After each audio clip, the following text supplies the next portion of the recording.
Amen.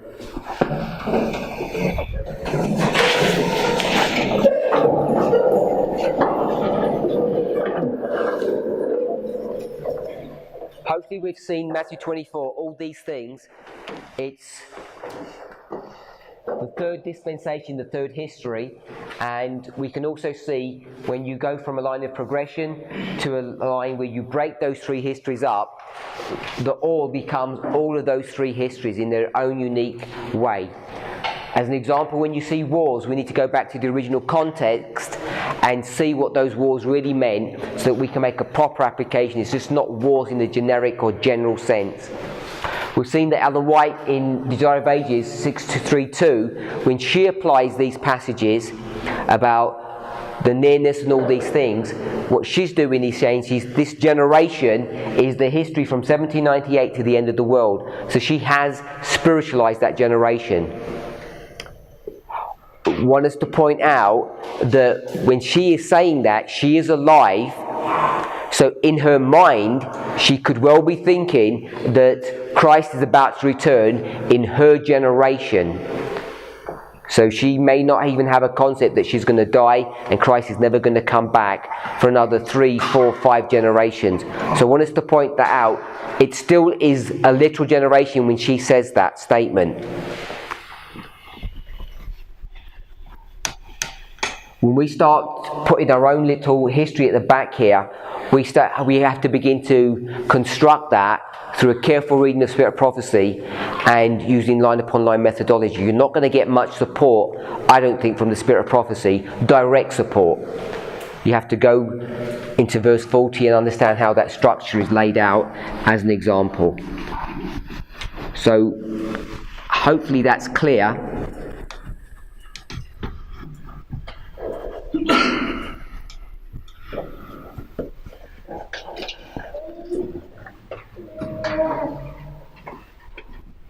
Unless there are any questions on that history.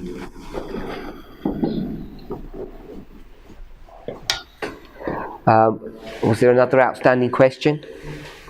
I think there was about the elect. I'll leave the elect. It wasn't that big a question. Sorry, you had a question? Yeah, I had a question. When you read verse 8 of Luke 28? No, Luke 21. Yeah, I know the chapter. I'm just going to the verses. 28. And when the things begin to come to pass, then look up. Me, I have a question. When the things begin, when they begin? So, Brother William says, verse 25. Yes, if that is the beginning, then that is of the marriage. Then I think that's when they are supposed to start looking up. In verse 25? If that is the beginning. I'm just assuming if that is the beginning, according to this part, then those people who are in that generation, who are the marriage, are supposed to look up because they live from that. And that one confirms that in their generation, because the second advent came in 63, that would confirm if they are faithful, then they would have come in their generation and they would have. Yes. But when Ellen White comments on this, she does it in the Desire of Ages, and the Desire of Ages is a lot later than 63. I think it's in the 1880s or 1890s. It's much later on. 1890s. But she's still alive, so she's saying still Jesus could come. If it's in the 1890s, this is 1888 period, there's still a possibility that he's going to come in her lifetime. Yeah, but I think what is coming, I think it was a conditional coming. Whereby they're supposed to do the work which they failed to do. And they come. But if they had done that work, then they would have come. Yes. So it is still standing. Me too, I agree with that. Revelation 6, untimely fit, how can you do that discussion? Oh yeah, we didn't do the Revelation 6, the untimely figs as well. I guess I'll leave that one as well, because that's just tidying up some loose ends. Also see. What does it mean to see? To see? Which passage? When you see this thing, Yeah.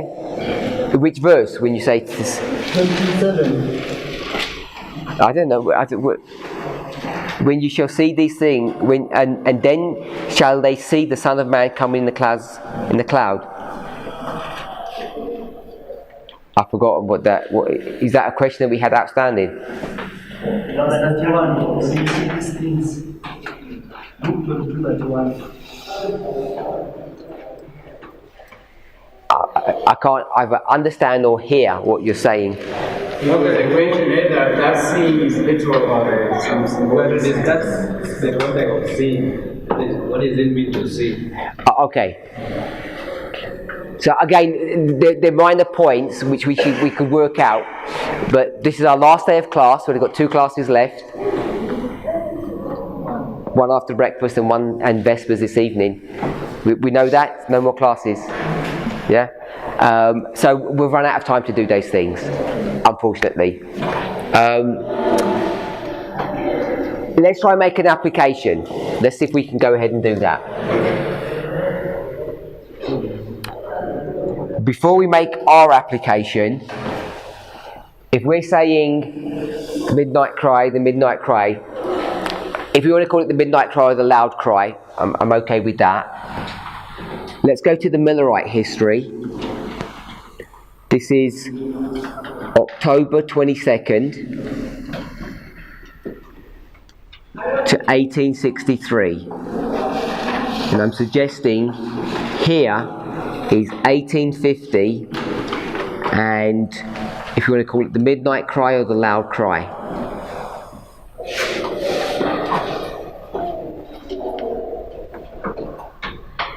So this is a structure we've already set up. How is this structure being created? How have we said 1850 is the midnight cry or the loud cry? Take me through the steps of how you do that. Not these two. We'll leave these. How did that happen?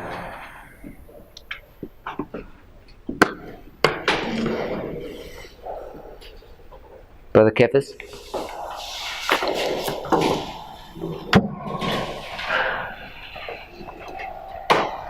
Do you understand the question? It asks how 1850 is the mean. Yeah, so you understand the question? Yes. Can you run us through the logic? How do we do that? So we went through the Millerite history and we saw that You tell me what to draw. 1798.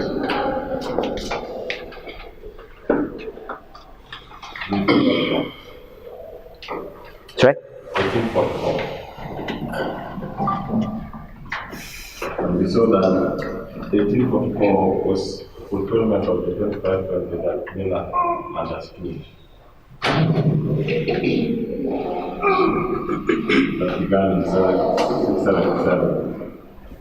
But at that point, when the little disappointment life began to come, and Miller medicine is going to be given another 25 verses that takes us to 1863. When? From 723. When's he going to do that?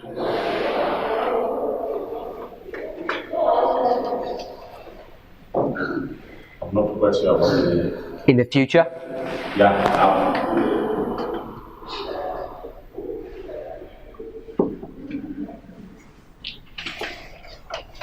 So we understood that, therefore, in that time of the miracles, it does not end in 1844, but extends up to 1863. Because we use the agricultural model.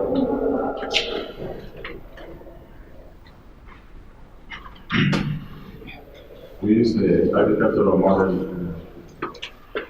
to lay out that. So we saw that from 1844 to 1863 was the harvest.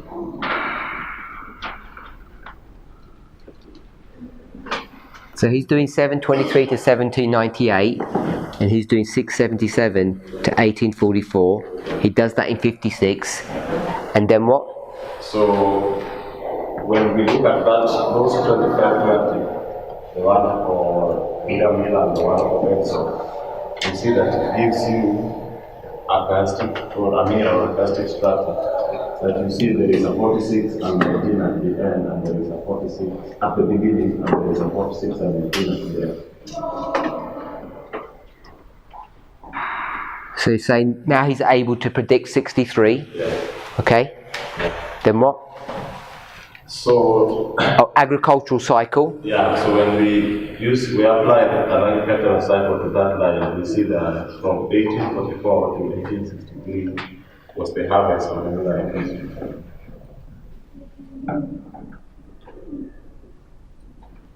And we realized that the harvest is the cutting out.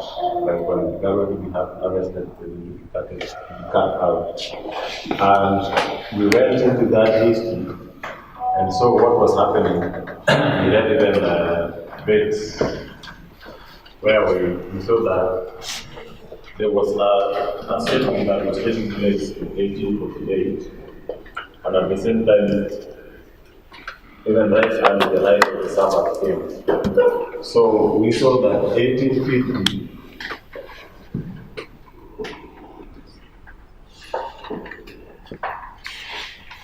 so in 1848, there was a shaking that was taking place, and we saw that the Millerites that had rejected the first and the second English message were interpreting that shaking to mean that it's the gathering in of the Armageddon. But the true ones who had followed the light as God had led them, who were led back to study their word, went back to the word of God, and they saw the light of the Sabbath, and they began to prepare. They began to publish or prepare to give the message of the third end of the and proclaim the message of the Sabbath. Therefore, in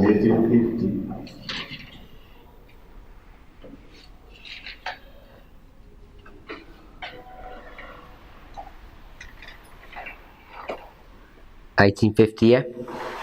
So in 1850, after they have studied and come together and studied and seen the light of the Sabbath, they are going to, and the sanctuary, they are going to publish the 1850 chart in 1850. And that is going to be a tool that they are going to use to harvest and we saw that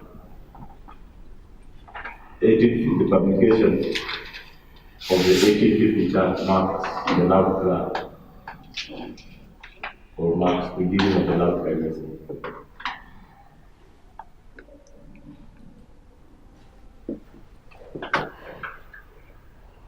Anyone else? With Benjamin?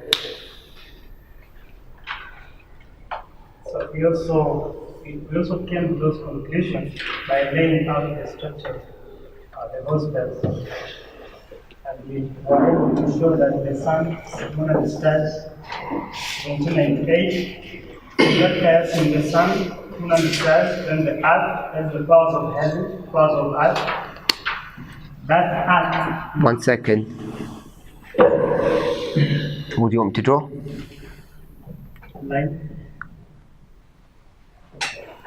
And the first part, the sun, yes, 1798. And then the next, so we said those are the powers of heaven. And the next one, the earth. So the earth we marked 1840. And it was giving us a chiasm, earth again. And the earth. Then the shaking of the powers of heaven. That earth, we marked it to be 1848. And from that structure, we're able to see that as Kevas has identified that 1863 was to be the end of the military history, then we are expecting that period to have the period of the 7 last plagues.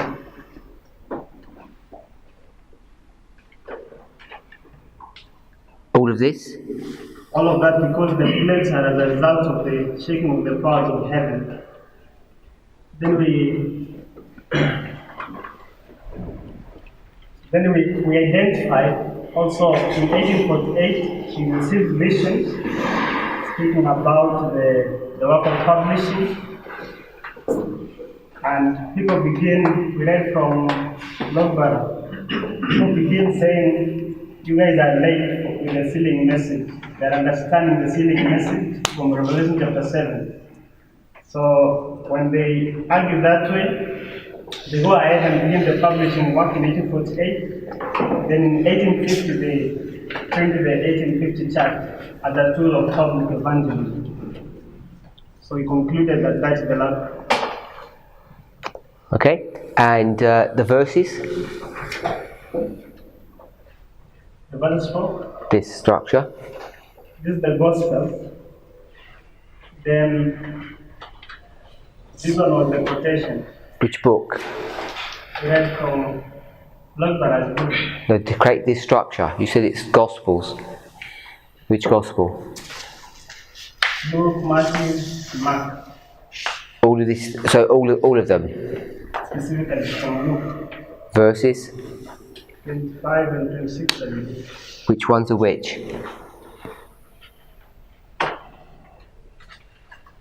So all the Gospels has the sun, moon, and stars. But when you went to the book of Luke, chapter 21, verse 25. So this is 25? Yeah, 25. Part 8. That's part B. Then this other one is 26. Part A. And that one 26, part B. Okay. Anyone else? I would also add and say that we also showing the triple application of Armenia where we saw that from 1798 to 1840 there was a gathering. So a triple application. Yeah. Well, we were applying, we drew a linear where we saw that before 1788 there was a scattering, from 1788 to 1844 there was a gathering. Scattering, gathering. Yeah. But, and also, to me, 1848, it was a time of preparation as they were preparing to publish the large What's this scattering, gathering got to do with? You said triple application. Yeah. So we saw that from 1850 to 1863, there would be a gathering. So is that triple application? Show me what the triple application is. The application of the gatherings, we saw 3 gatherings. Where's the first gathering? From 1798 to 1844. That's one. And from 1844 to 1850. That one? No, from 1850 to 1863. That one? But because in 1863 they never accomplished the work they had been given, so they were scattered, and we saw a large gathering from 1989 that was to happen. Oh, okay. So we've got gathering 1, 2, and 3. This is 1989. This is 1850. And this is 1798. And there's a scattering here, a scattering here, and a scattering there. And so, what's that teaching us? So, I was adding and showing that from 1850, they were doing a gathering, and they were preaching the third. From 1848, it was preparation. They were preparing, and then when we see a vision that God will direct them to print the church. Although there are guys who are telling them that it is too late, they are preparing. So to me, 1848 was preparation to give the loud cry, which is 1850, and begin a gathering. So it's 1850, 1989. 1850 are gathering until 1863 when Christ will come. It was to be their second advent. So are you lining up 50 with 1989? Or 50 from the next waymark is 1863. Yeah. Yeah, so I'm saying if they would have finished the work, would not have extended to 1989. But because they did finish the work, so we drew that structure. Okay. Yeah. So you just have to be careful with this because 50 is the loud cry, 1798 is at the loud cry. That's the time of the end. What's the loud cry say? A loud cry it's a call out. It's an evangelism in the 11th hour. A call out of? The 11th hour. A call out of? Babylon. Revelation 18. Verse? 1 to 3. Is it? Verse 4? Oh, 45. Yeah. And what are they doing in 1798? That's the first thing this means. What are they doing in 1798? What's the first angel telling them to do? Come, prepare for the other.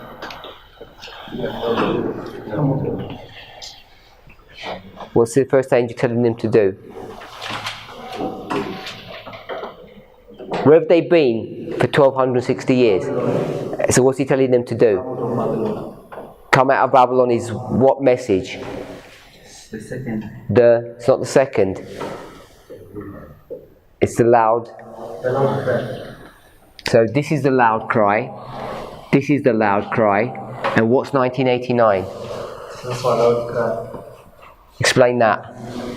From 1863 to 1989, you can see the number 126, where they have been accepting the false doctrine. So, what is Which false doctrines? the foundations are scattered. Which false doctrines? The Babylonians. Yeah, which ones? I love the words to express it. Which Bible verse you're going to show us that that's what's happening?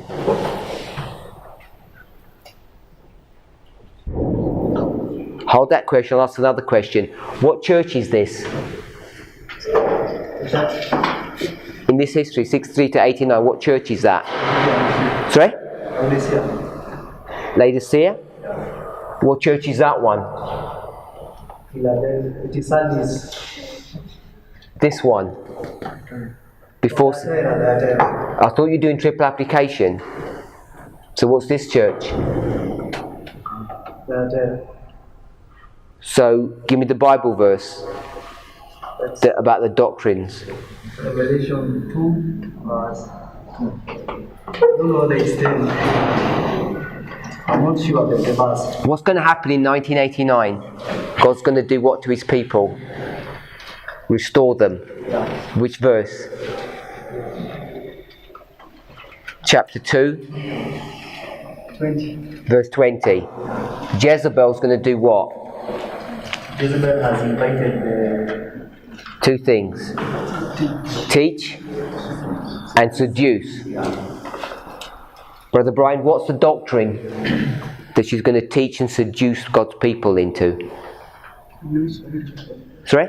in which period? This one here.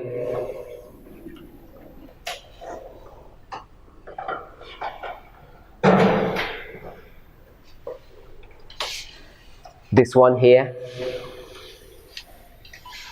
The three.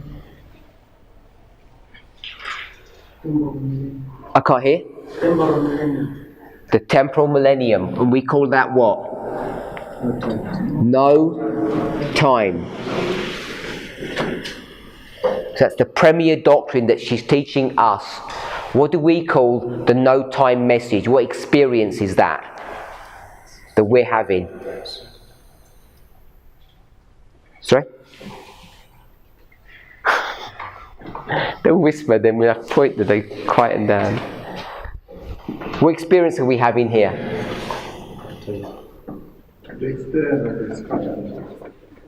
It's a scattering. That would be Thyatira, but this is not Thyatira. This is what?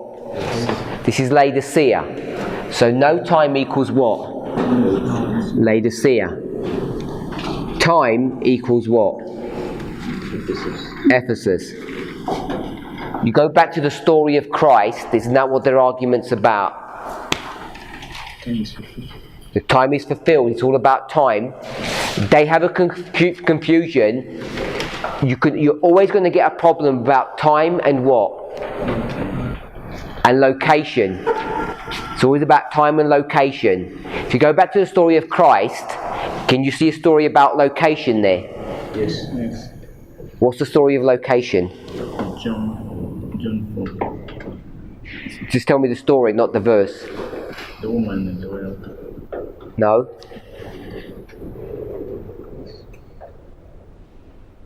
Story of location.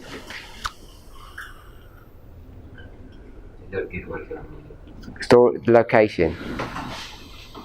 Location. I think the story of location is putting Christ as a king. Putting Christ as the king. Location. Location of the kingdom of grace. The kingdom of grace or the kingdom of glory. Where's Jesus born? Is he? What location are we talking about? Can any good thing come out of Nazareth? There's a confusion on location. There's a confusion of what the kingdom is. Is it kingdom of grace? Kingdom of glory? So there's all the same threads in that history. You've got two components. You've got this idea of time. You've got this idea of geography. So can we see that? Remember that we had. There's a lot of information here, and it's complex to remember it all. But so that's why I wanted to try and drag it out of our memories. Do we all agree with this? There's a lot of things here. Some things that we didn't even discuss before, but many that we did. So we didn't call 1989 the loud cry. We never used that, but you can see it has the characteristics of the loud cry because it's a triple application. I'm not saying 1989 is the loud cry, but it has characteristics of that. What I want us to see, and I don't know how to explain it, I can't say like what rule it is, but we have a primary way of lining up histories. Verse 40, at the time of the end, at the time of the end. That's a primary way of lining things up, the birth of Christ, the birth of Moses. So we need to be sure about that.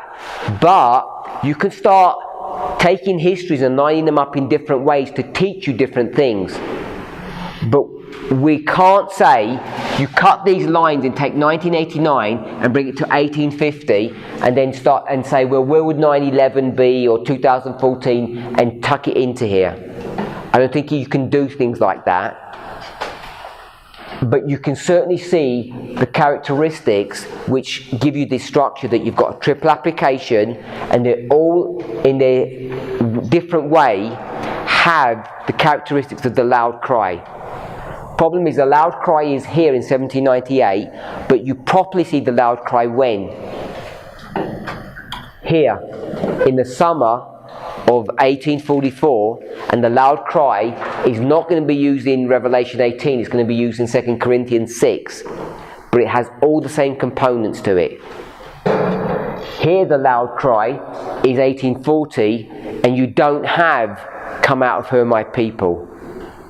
And you don't have that. Why? Because this is the alarm. And this is the true midnight cry. But the true midnight cry has the same characteristics here of 1798 because they're coming out of Babylon. Even though you can't see it in the words, it's hidden there. But it has those characteristics. Are we okay with that? So, triple application. Gathering 1, 2 and 3. The gathering begins with the loud cry, which is a call to come out of Babylon, if we're going to use that kind of phraseology, which we can. 1989 has the same characteristics. Come out of this Laodicean condition. What do we call coming out of Laodicean condition?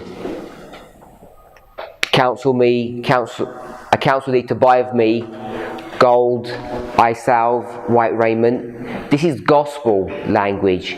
So here in 1989, we can have the steps of salvation. That's what's been brought to view. To come out of this Babylonian mindset, Babylonian captivity.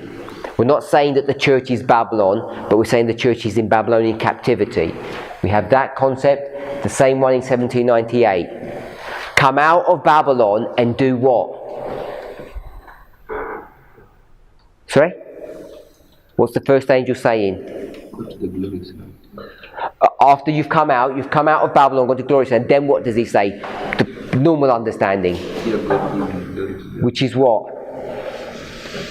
Because, so you need to prepare. You need to fear God and give him glory. See the same thing here. Come out of the Babylonian mindset, out of Laodicea, come out of Laodicea and become glorious. Fear him, which means be converted, and give him glory. Which church is glorious? Ephesus. So you see all the same characteristics between here and here. So that's the important thing to remember. What's this, by the way? S, B and CS. What's all that?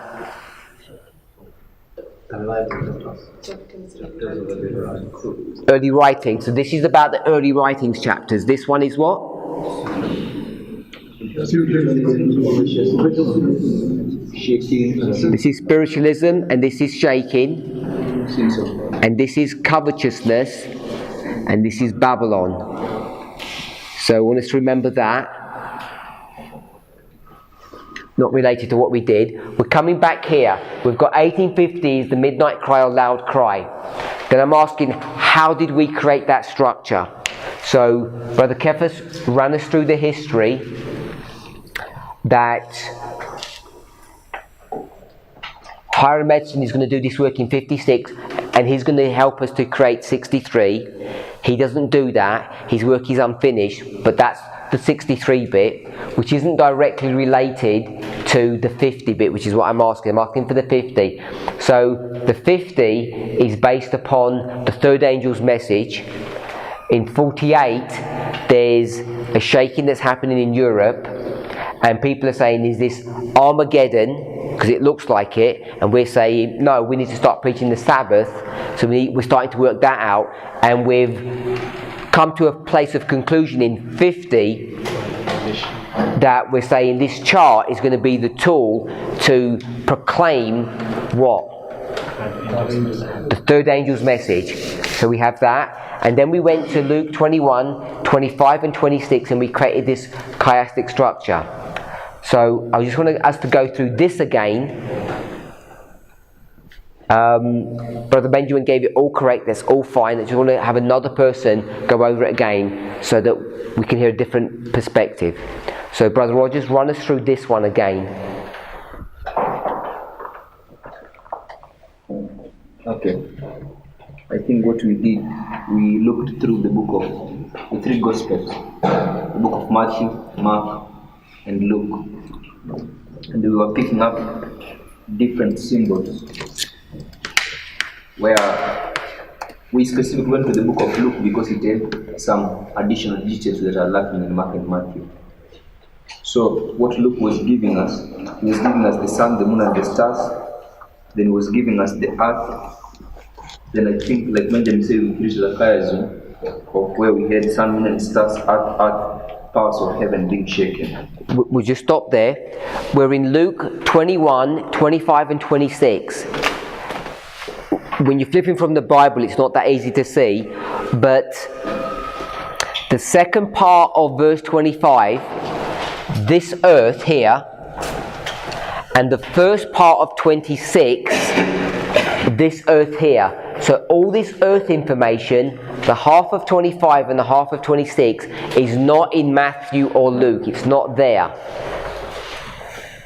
So you have to go to Luke to find that. Without that, you can't create this structure. So Matthew and Mark just do the sun, moon and stars, then the heavens shaking. It doesn't have the earth information. So carry on. So it was Luke 21, 25 and 26, as you have said. Verse 25, we broke it into two parts, 25a and 25b. 25A has the sun, the moon, and the stars. Then 25B has the earth. 26A has the second earth, and 26B has the powers of heaven. Then we noticed, if you read that verse, we noticed that you could see cause and effect in two different ways. But one of the ways through which we saw cause and effect is that there's something that is happening in heaven which produces something that is happening on earth. So the powers of heaven are being shaken, that produces something on earth, and that something we say is the seven last plagues. So we just stop there. What we're doing is we're going into verse 26 and verse 20. So once we see heaven, earth, earth, heaven, so we can observe that just through the words. We've got that structure. So once we can do that, we've put the word heaven, doesn't say heaven, it says sun, moon and stars, but we've put the word heaven. So we've created a structure, and then what we're doing is we're coming out of the structure, and we're looking at the words. We're looking at the words of verse 26. And when we're in verse 26, what do we see? Men's heart training. What do we see? We see a cause and effect. So this is the cause and this is the effect. So the cause and the effect, which is the earth and the heaven, you have to read the words of the verse to see that. That's not, you can't pick that up from the structure. So we've got the structure. Earth is created just from Luke. And because the way the verses are laid out, when you get Matthew, Mark and Luke, you can see how that structure is created. It just sort of jumps out at you if you laid the verses out. So we've done that. New information about the earth, we have to work out what that means, and then we see that in verse 26 itself there's a cause and effect. When we see the cause and effect here, then what do we know? So carry on. You've got to cause and effect. Okay, we say something is happening in heaven that elicits something that is happening on earth. And I'm saying, so we showed that there is a cause and effect between heaven and earth. But there is also another cause and effect, that something is happening in heaven which causes something that is happening on earth, and this something that is happening on earth produces a response from the people. Men such are failing to feel. So there's another cause and effect in this verse itself, 6a. So the cause is heaven and the effect is earth.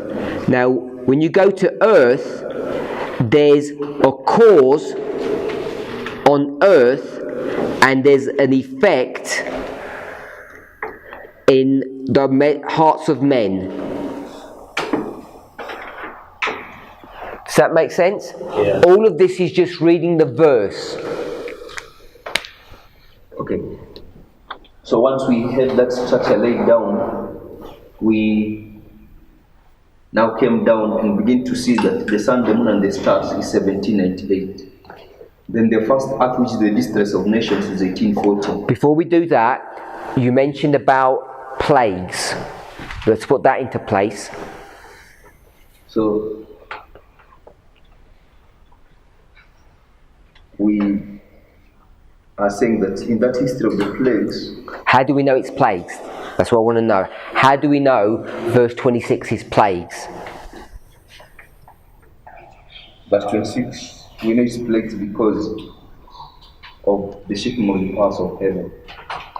Okay, so we need to go somewhere for that, because it's not in the verse. So we're going to overlay plague history onto this. How do we overlay plague history onto this?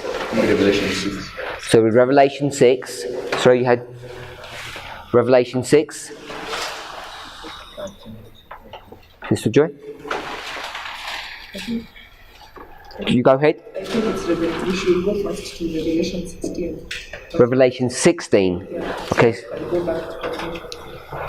So we're going to go to Revelation 16 first.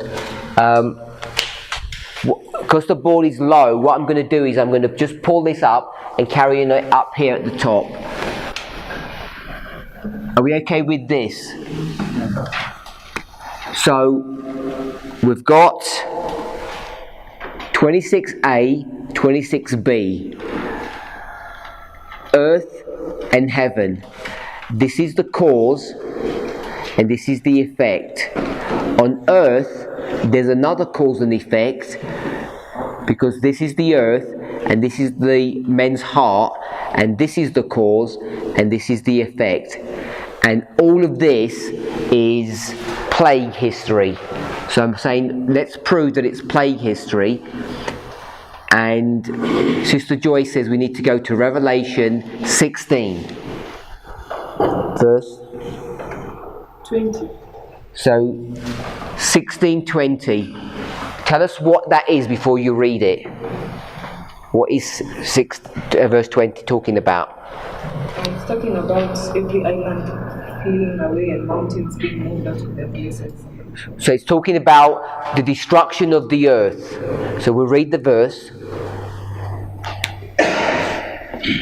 And every island fled away, and the mountains were not found. Okay, so that's destruction of the earth. If you're okay with that, then we're. Then we'll go back to Revelation 6. So 16:20. Then we're going to go to 6:14. Yeah. We're going to go to 6:14, and don't read the verse. What's that talking about? It's talking about the same thing. So 6:20 is talking about the destruction of the earth, and 16:20, and 6:14 is talking about destruction of the earth. We'll read that. And the heaven departed as a scroll when it is rolled together, and every mountain and island were moved out of their places. Verse 15. And the kings of the earth, and the great men, and the rich men, and the chief captains, and the mighty men, and every bondman, and every free man hid themselves in the dens and in the rocks of the mountains, and said to the mountains and rocks, Fall on us, and hide us from the face of him that sitteth on the throne, and from the wrath of God. So we're going to look at Luke 21, 25 and 26. We've seen there's a cause and an effect, and first we're going to see, then we can also see that there's a cause on the earth which produces an effect upon the people. So we're going to go to we're going to go to Revelation 16:20. We're going to see the earth is being destroyed. Then we're going to go to 6:14 and 15, and in 6:14 it says there's something about the heavens, and when the heavens are going to be destroyed, rolled together as a scroll, then we're also going to see destruction on the earth. And the destruction on the earth in 6:14 is the same destruction that's happening in 16:20. So now we can see the cause and effect between 26b and 26a. You can see that in 6:14. And the 6:14, where you've got the heaven, then the earth, when you go to verse 15, it produces an effect upon men's hearts. So you can go from heaven to earth to the heart, and you can see that in 16, 14 and 15. 6, 14 and 15. And if you go to 16:20, what does 16:20 give you? It tells you the context of when that's happening. What plague number is that? 7. Yeah. So this is in the 7th plague history. So we can tie 26 all to the 7 plagues history. We've just got 7 plagues, but it can be the 7th plague. Are we okay with that logic? I actually thought it was the other way around. I don't see any connection we get in Luke 21 that takes us directly to Revelation chapter 16. But I see a connection between Luke 21 and Revelation 6 first. And then from Revelation 6 we pick out the islands fleeing, and then when you go to Revelation 16:20, you can now place the islands fleeing at the 7th plague. Okay, so you're saying that from Luke 21 you can go directly to Revelation 6. What's the hard connection between Luke and Revelation 6? The heaven departing as a scroll, and there's the previous verses, verse 13, speak of exactly the same things as Luke. The stars of heaven fell unto the earth, even as a fig tree casteth her tiny fruit. Verse 12, and I beheld when he had opened the 6th seal, the sun became blank as sackcloth, and the moon became as blood. So Revelation 6:13 gives us the same anchor point as verse 25. So we're anchored there. And verse 26 says heaven and earth. And verse 14 says heaven and earth.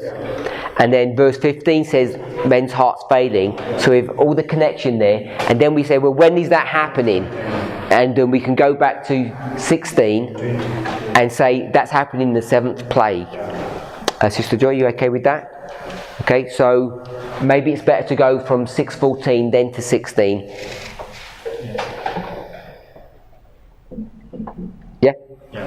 Oh, I just wanted to try that understanding, it's called early writing 41, where she also said that the powers, the shaking of the powers of heaven was not the shaking of the powers of the earth.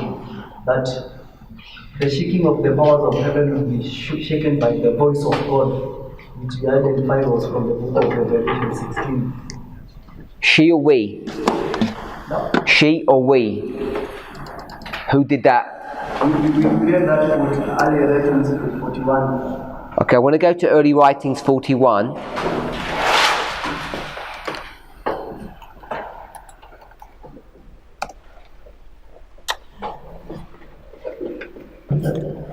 Two paragraphs, 41.1. Shaking of the powers of heaven. December 16th, 1848. This is the 1848 that Brother Kephas took us to here, the shaking. The Lord gave me a view of the shaking of the powers of heaven. I saw that when the Lord said heaven, in giving the signs recorded in Matthew, Mark and Luke, he meant heaven. And when he said earth, he meant earth. The powers of heaven are the sun, moon and stars. They rule in the heavens. That's how we put heaven here. From the chiasm. To create that chiasm. The powers of earth are those that rule on the earth. The powers of heaven will be shaken at the voice of God. Then the sun, moon and stars will be moved out of their places. They will not pass away, but be shaken by the voice of God. What do we pick up from that passage? The voice of God. The voice of God. So, we've got the voice of God there. Where do we see the voice of God?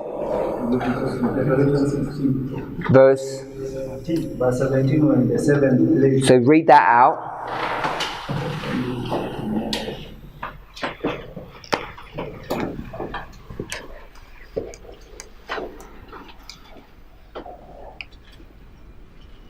Early writings 41 is going to point us to Revelation 16 verse 17, and this is the voice. It says that, and the 7th angel poured out his vial into the air, and there came a great voice out of the temple of heaven from the throne saying, "It is done." And there were voices and thunders and lightning, and there was a great earthquake such as was not since men were upon the earth, so mighty an earthquake and so great. And the great city was divided into 3 parts, and the cities of the nation fell, and great Babylon came in remembrance before God, to give up a cup of the wine of the fierceness of his wrath. And every island fled away, and the mountains were not found. And there fell upon men a great hail out of heaven, every stone above the weight of a talent, and men distrusted God because of the plague of the hail, for the plague there was exceedingly great. So the voice comes, and then the great earthquake comes. So the voice comes from heaven, and we've got that in Revelation 14. We've got heaven departs the scroll. So we have that. I'm going to read it again here. The powers of heaven are the sun, moon and stars. They rule in the heavens. The powers of earth are those that rule on the earth. The powers of heaven will be shaken at the voice of God. Then the sun, moon and stars will be moved out of their places. They will not pass away, but be shaken by the voice of God. Dark heavy clouds came up and clashed against each other. The atmosphere parted and rolled back. What's that verse? Revelation 6:14. That's 6:14. Then we could look up through the open space in Orion, whence came the voice of God. The holy city will come down through that open space. I saw that the powers of earth are now being shaken, and that that events come in order. Wars, rumours of wars, sword, famine, and pestilence are the first to shake the powers of the earth. Then the voice of God will shake the sun, moon and stars, and this earth also. I saw that the shaking of the powers in Europe are not, as some teach, the shaking of the powers of heaven, but it is the shaking of the angry nations. Where are the angry nations? The angry nation is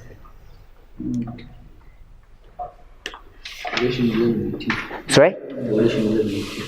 Revelation 11:18. So that's the verse for the angry nations. Where would we put the angry nations? Okay, so we're putting it here in 1848, but I want to take 1848 out for a moment. If we make a normal application, what would these angry nations be if all of our structure is correct? What history is that going to be in?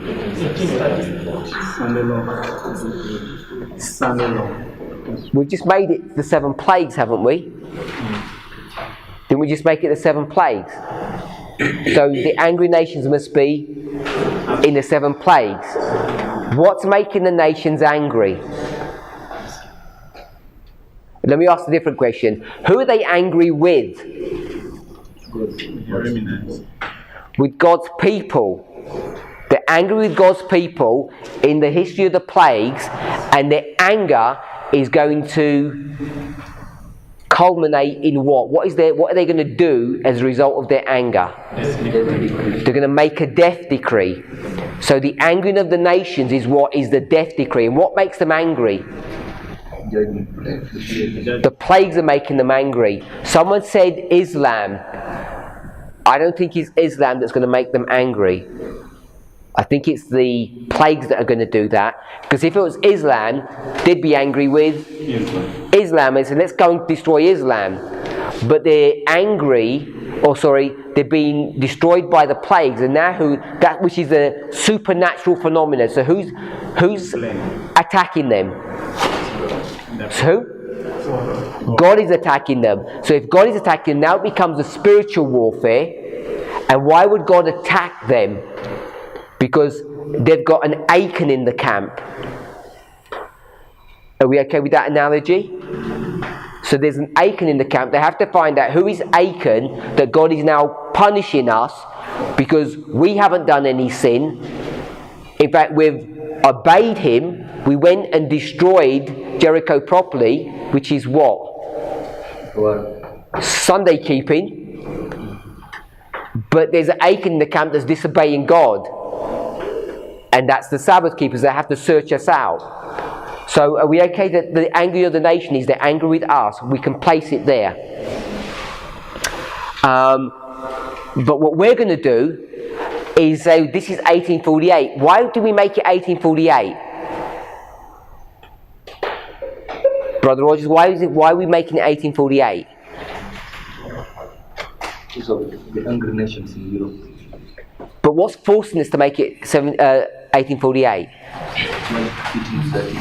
Because of 63, we have to do what the Millerites did. We have to cut the paganism, chop it at the end. We have to force it into this history. Because we know 1848. What's Ellen White saying?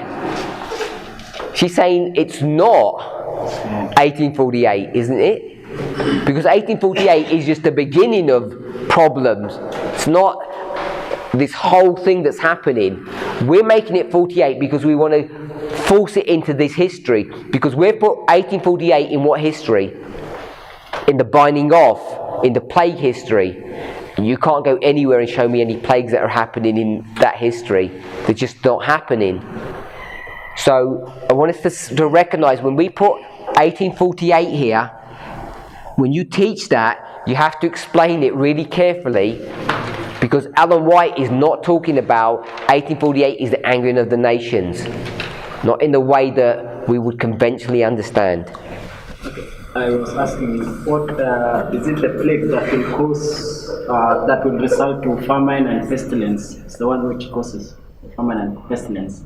In Revelation 16? Yes. If you want to take it literally, yes. So that the nation, the people the nations will be angry with the remnant and say these are the one who are causing this pestilence. Yes. It's we're the cause of that because they know God is doing this. It's supernatural, and God is doing that because we've lost His protection. We've lost His protection because there's sinners in the camp. So that is... We teach that. Why don't we have the gifts restored? Because there's sin. Because we don't have a purified church. So we use the same logic. So the time of loud cry is the time of the trouble. The time of loud cry, when the message is being taken about the Sabbath, will it be the same time of trouble that God is punishing? It has similar characteristics, but it's not Jacob's time of trouble. Because in early writing 33, he says that at the commencement of the time of trouble, we were filled with the Holy Ghost as we went forth and proclaimed the Sabbath. Read on. And then it says, more fully, as they could not refute the Sabbath, so this enriched the churches and nominal Adventists, as they could not refute the Sabbath truth. At this time, God's chosen also clearly that we had the truth, and they came out and endured the persecution with us. I saw the sword, famine, pestilence, and confusion in the land. The wicked thought that we had brought the judgments upon them, and they rose up and took counsel to rid the earth of us, thinking that then the evil will be stayed. That is early writing, that very paragraph.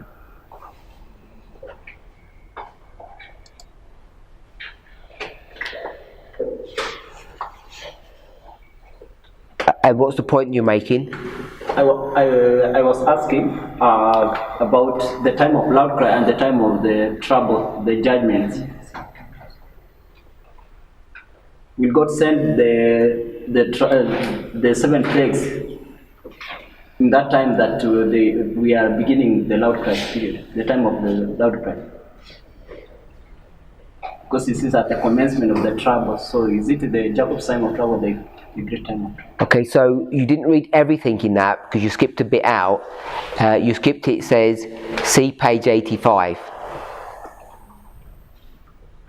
Does it have it in your phone version? Yeah? Says it, so I just want to read what it says on page 85. This view was given in 1847 when there were but few Advent brethren observing the Sabbath. I'll skip down. Now the fulfillment of that view is beginning to be seen. The commencement of that time of trouble here mentioned does not refer to the time when the plagues shall begin to be poured out, but to a short period just before they are poured out, while Christ is in the sanctuary. At that time, while the work of salvation is closing, trouble will be coming on the earth, and the nations will be angry, yet held in check so as not to prevent the work of the third angel. At that time, the latter rain, or refreshing from the presence of the Lord, will come to give power to the third angel. So she's talking about, it's not on the board, she's talking about the Sunday law history when she says that. So it's not Jacob's time of trouble. So she has to clarify, when she says time of trouble, people think it's talking about Jacob's time of trouble. She says, no, this is the Sunday law history. So when they will start angering with the remnant, it is not because of the judgment that God is sending from up, but it is because of the permanent pestilence that is happening on earth. You asked that question before I said yes, but then you brought us to this passage. This passage, we have to remember, it's one of her earlier works. She's not clear in her use of language. There are 2 times of trouble. Adventists now call it the little time of trouble and the big time of trouble. She never uses that phrase, but she explains it here. It's the Sunday law that's being brought to view. Okay, I just wanted to say that this is what conventional arguments call little time of trouble and great time of trouble.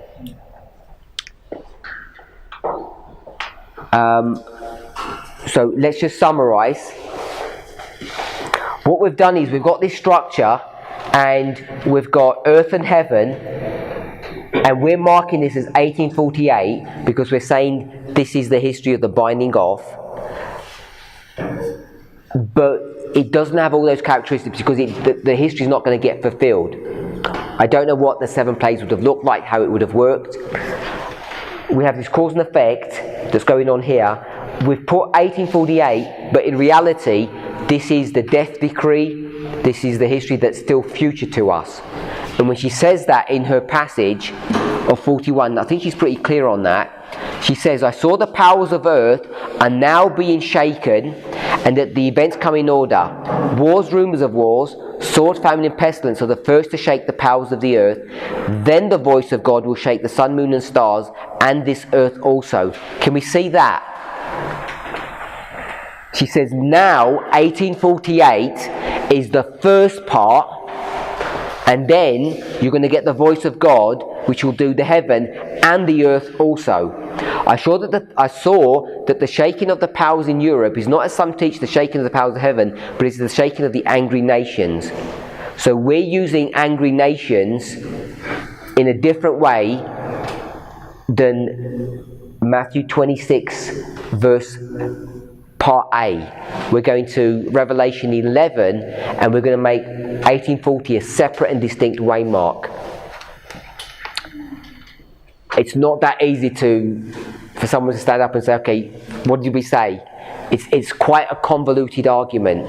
And it's convoluted is because we're trying to overlay two histories and parallel Millerite history with our history. If you just did it sequentially, you wouldn't have a problem. 1848 is, she says quite clearly, I saw that the shaking of the powers of Europe is the shaking of the angry nations, and the shaking of the angry nations is not Luke 26 part A. Luke 26 part A is in the future. Let's close with prayer.